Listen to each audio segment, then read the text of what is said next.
વંદે માતરમ। દિવાળી એટલે તહેવારોનો રાજા, ગણો કે રાણી।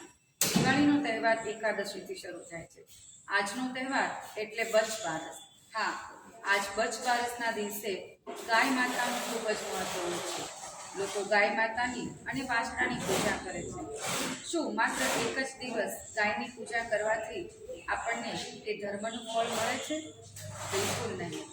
ધર્મ એ તો આપણા અંતર આત્માની સાથે જોડાયેલું હોવું જોઈએ અને એ પૂજા તો જીવન પર્યંત થવી જોઈએ।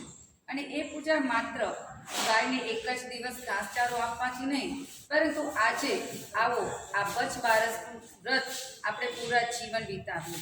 એ વ્રતમાં આપણે ઉપવાસ કે કોઈ શક્તિ અથવા તનની શક્તિનો નથી ઉપયોગ કરવાનો, પરંતુ આજે એક વચન આપીએ કે આપણે આપણા ઘરમાં જે કચરો કે એઠવાડ પ્લાસ્ટિકની કોથળીમાં નાખીને ઘા કરીએ છીએ અને એ ગાય એ પ્લાસ્ટિકની ઝબલાની સાથે એઠવાડ ખાઈ જાય છે। આવો કેટલાય કિલો પ્લાસ્ટિક ગાયના પેટમાં જાય છે અને એ ગાયો બીમાર પડી જાય છે અને એ ગાયો પાસે શબ્દોના સાધ્યા નથી કે એની અંદર શું અનુભૂતિ થાય છે।